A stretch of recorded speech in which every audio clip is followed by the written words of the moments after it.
This is a demonstration of the walking drill. I'm basically just finding my footing, making sure that I'm balanced and I'm properly landing for when I go for the split jerk. Let's talk about how we are going to use this as an educational tool for yourself. First, we want to make sure that our feet land in a railroad track, not a tight wire. So what that means is that you're going to take one big step forward, one big step backward, and you should feel and see space between your feet. And if you could visualize about having your front foot in alignment with your shoulder and your back foot in alignment with your shoulder. So what a bad one would look like would be this front foot coming in towards the center of your body and the back foot coming towards the center of your body. When you go to receive the weight, this will probably be a very unstable position. And during your lift, you're going to have to adjust your feet in order to successfully get out of your lift. So that's key number one when we're practicing this walking drill. Are you on a railroad track? The next thing that we're going to focus on then is the accuracy for how wide do our feet split. I have an object set right behind my heel to help me know where my starting position is. I'm going to take one large step forward, one small step back, and then I'm going to make sure that my shoulders are directly over the hips. And when I come down for this quarter lunge, you can see my back knee is off of the floor. My back toes are planted and nailed into the ground. What we want to avoid is this low heel or a twisted heel.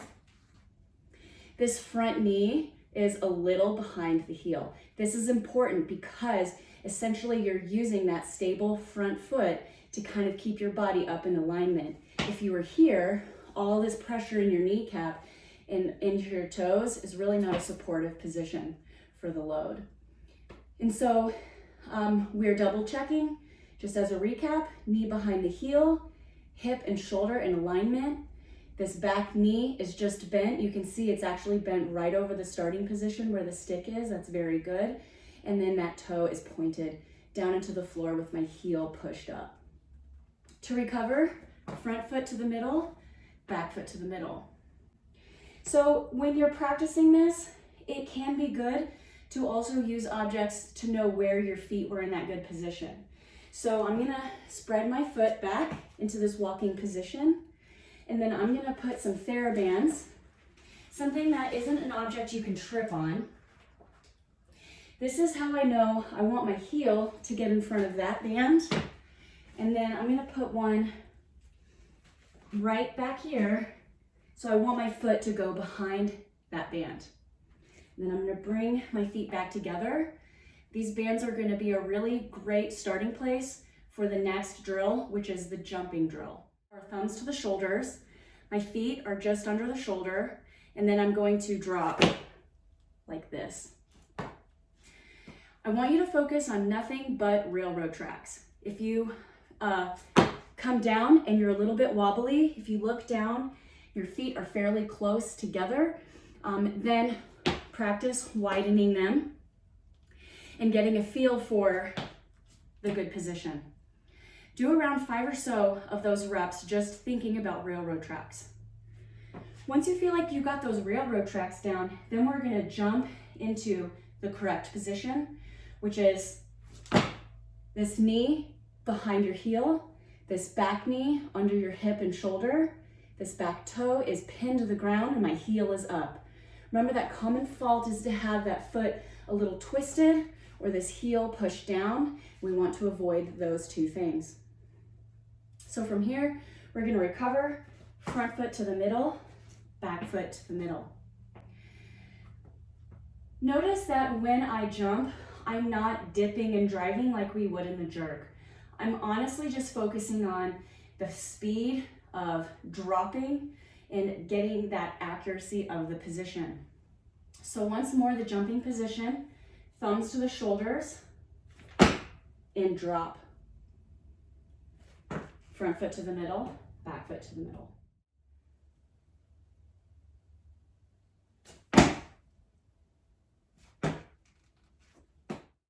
drill is really about getting this proper jerk dip position where our hips stay under our shoulders to support that weight, and our knees are not taking on load, but rather our strong glutes are doing that. So when you descend, I want you to think about your butt being pinched, your ribs in, your knees should just kind of press out into this diamond shape a little bit. This is getting a little bit of torque out of your hips. It's going to unwind with a lot of power. If we push the knees forward, there's not a lot of power here. You're going to be disappointed.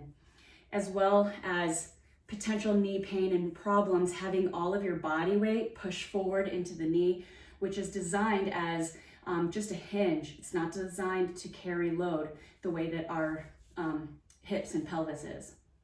So when we go down for this position, you're going to go straight down, knees out. From a profile view, this is very important because you can see that when I go straight down, knees out, my hips stay directly under my shoulders. And then when I go for my jump, I'm going to jump and split the legs. Now what's crucial here is that I'm looking for this knee staying a little behind the heel. The middle knee is right under my hip and shoulder. My back toe is down. So the common faults would be a flat foot, kind of twisted to the side, or a lower heel. You can see it's not all the way touching. My front knee, if it was too close, if I try getting down more, I'm putting a lot of pressure into it, it's going to cause me knee pain eventually, and it's not a supportive position to catch the weight. So then, of course, when you recover, front foot to the middle, back foot to the middle. While you're participating in these drills with a light weight, you can keep the items on the floor for your help. I wouldn't suggest doing this once you start adding weight on the bar unless you have drawn chalk lines or something that doesn't get in your way to trip on.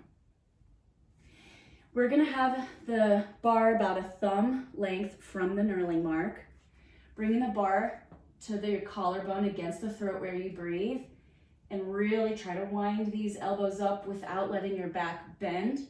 So if I'm crunching my ribs in and my elbows are down, I want to try to get my grip a little bit higher in that position without sacrificing that low back crunch. So then from here, we want to focus on all the things that we did in our skills training. My feet are about as wide as the shoulders. My butt is tight. When I drive down, my knees go out, hips right under the shoulders. I'm gonna then extend up. And what I'm gonna make sure of first is that I'm stable. If you find yourself not stable here, adjust your feet so that you find your balance and be very patient. Try to feel the knee under your hip and shoulder, because sometimes you can maybe feel that back leg locked out. You need the back leg to be bent in practically a 90-degree angle. And then your knee behind the heel, you can't really see it unless you actually sacrifice the position. Front foot goes to the middle, back foot goes to the middle. Remember that you want to focus on the skills before going into your heaviest weights. It's very, very important that you hone in on these drills with just your body weight and it's not fatiguing. And in essence, this is a specific warm-up. Your body is, and muscles are not only getting a muscle memory, but physically your muscles are getting warmed up for the precise movement, but with very little weight.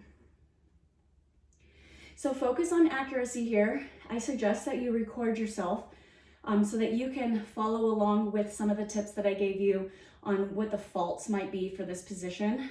And if you would like to schedule a private training session, whether that's virtual or in person, I'm available for appointments, and we can cover Olympic lifting or any other skill or mobility, range of motion that you need to improve your positions.